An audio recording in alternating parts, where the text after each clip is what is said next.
Guys, I really don't want to be negative, okay? I think I could speak for a lot of people as well. We don't want to be negative. We just kind of have to face the reality that we're in, though, however.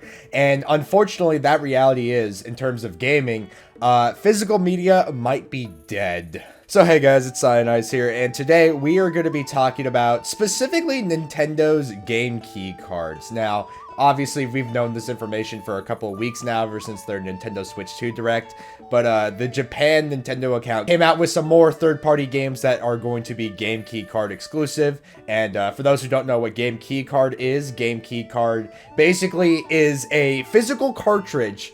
I don't remember if it has part of the game on it, but needless to say, it's your key to downloading the whole game on the internet. You're basically getting, when you purchase one of these games in store or you get it physically, what you're getting is you're getting the box arts, you're getting the physical case, as well as a cartridge with not even like half the game on it, basically. Now, there's definitely a variety of reasons that publishers can be doing this, you know. One of the main reasons is definitely storage. You know, there's just some games that are extremely massive in size, right? I don't know.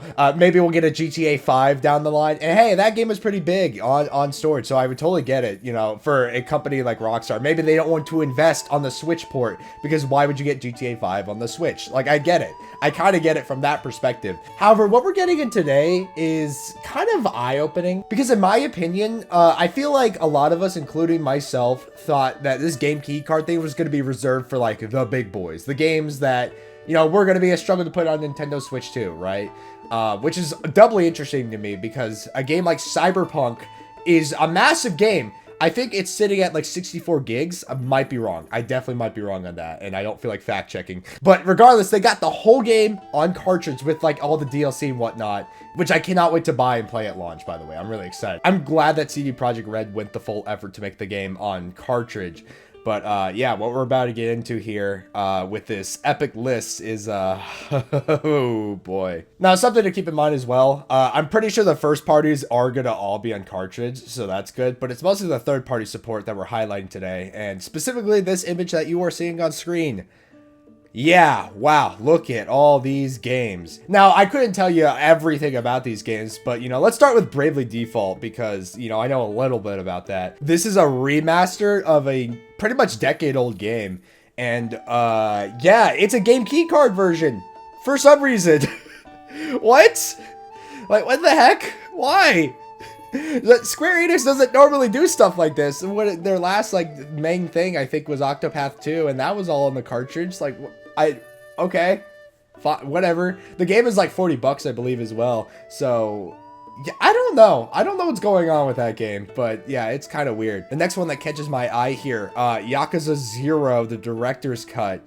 Now, I've played a little bit of Yakuza 0, and I played it on Steam, but I never beat the game, and I don't know what content is in the director's cut.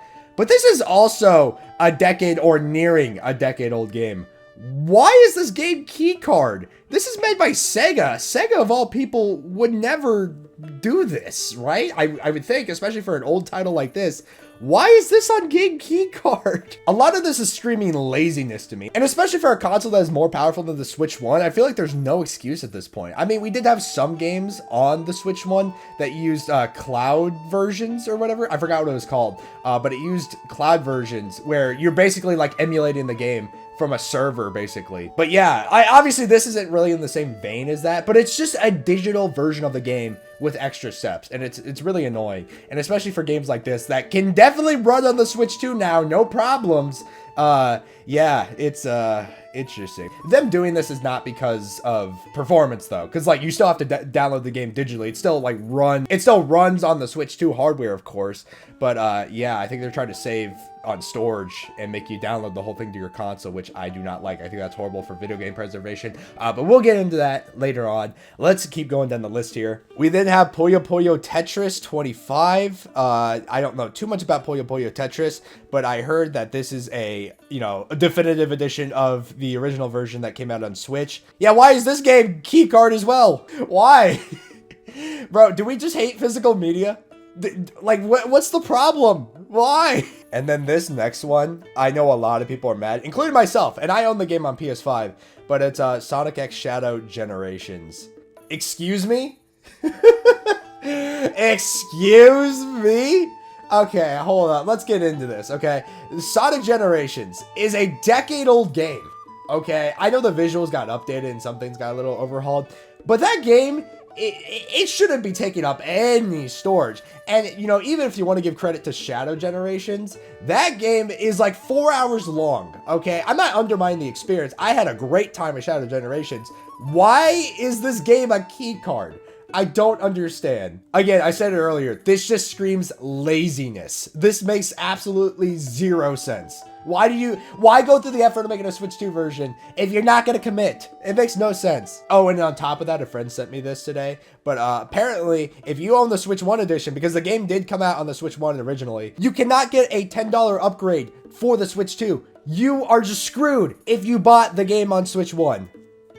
Sega being anti-consumer in the big 2025? That was not on my bingo card, but okay. Now, honestly, out of all of these, I think I could give this one the benefit of the doubt here. Street Fighter 6 is a modern title. You know, it is pretty huge on the PS5 when I played it. And it comes with all the DLC. So honestly, I kind of get it. Out of all of these, at least, Street Fighter 6 is like the only one here I get. I mean, yeah, if they come out and said that, yeah, putting this whole game on the cartridge was a bit of a struggle, honestly, yeah, I wouldn't even put it past them because the game is pretty big. There's a lot going on. It's a really good fighting game. So I honestly, you know what, out of all of these, fine. I get it. Kind of a little crazy you have to release Amiibo for it though, when you're not going to make a physical version of the game, but whatever, I guess. And yeah, like I said earlier, this is mostly just the third parties. I'm pretty sure all first party titles are going to be all on cartridge, which is pretty cool, which is interesting because we realized pretty quickly that for the Legend of Zelda Switch 2 edition, for Breath of the Wild specifically, the Champions Ballad DLC that released for that in 2017, it's not going to be on the cartridge of the game. You have to buy that separately. You have to spend $80 on Breath of the Wild in the big 2025. This game is almost a decade old. What are we doing, Nintendo?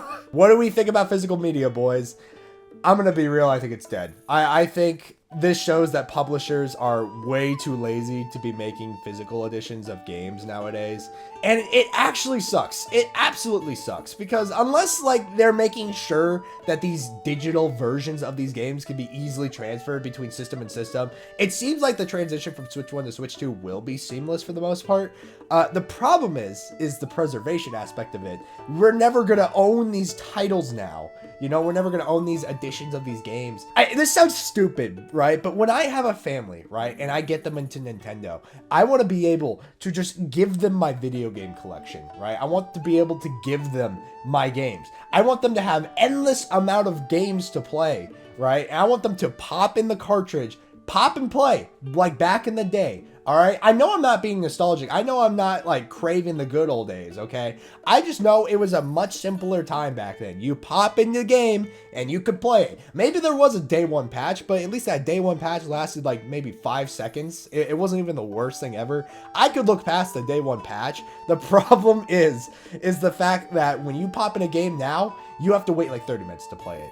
Like, that's unacceptable. Like, come on. Little Timmy is so excited to play his new copy of Zelda, and he can't even play it because he has to wait for a 20-minute download through the internet. Hell, little Timmy might not even have an internet connection for all we know. Like, what is little Timmy supposed to do? And it actually baffles me that we have developers like CD Projekt Red who are going the full mile to get the whole thing on cartridge. They said in an interview that they're selling the game at the loss. Or I guess another example, Xenoblade Chronicles X, they got the original game, and they reduced the file size specifically for the Switch version, which I think is utterly insane. Why are these developers that, you know, barely anybody's talking about, right? Why are these people the ones going the full mile, but Sega of all people can't put the games on the cartridge? It makes absolutely zero sense. You know, you could theorize that like, oh, they're not sure if the Nintendo Switch 2 will sell, you know, so they're going to be a little cautious. They don't want to put all their resources. They don't want to put all their eggs in one basket. And to that I say, I just got done waiting in line at GameStop for a Nintendo Switch 2 console, and everybody on that line was super excited. Hell, if you go into digital retailers, the consoles and the games are selling out like hotcakes.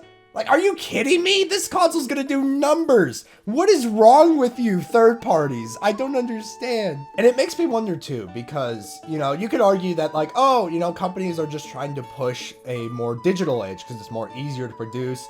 It's less work. You don't have to produce plastic. You don't have to produce cartridges or discs for all these games.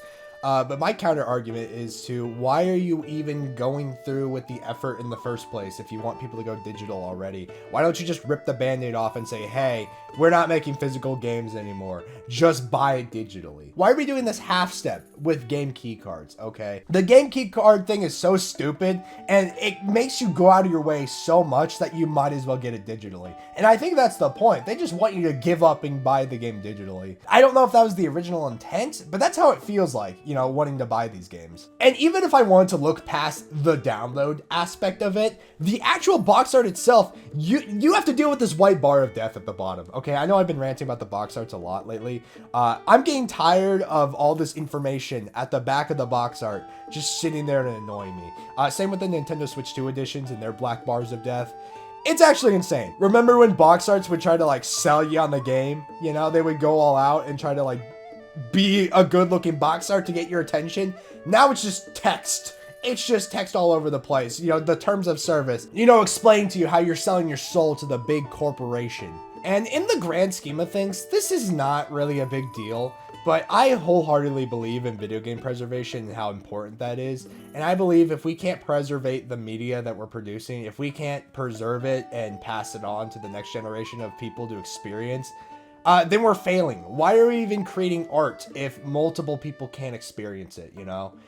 It sucks. I know digital downloads effectively do the same thing, all right? You know, it's still kind of the same thing. It's just you don't have anything to hold. You don't own the game, which it's mainly that part that bothers me, not being able to own the game. Why can't we own things? Why can't we own things in the big 2025? That makes no sense. Riddle me that, chat. Why can't we own anything? So that's the question of the day I want to know. When are we going to start owning things again? Guys, I don't know what we need to do, but I would love to see physical media make a comeback because this is absolutely disgusting. I don't know why it's a premium thing now when it never was. Let's bring it back. Let's bring it back, guys. Come on. Stay hydrated, stay cool, and I will see you all in another video. Bye-bye.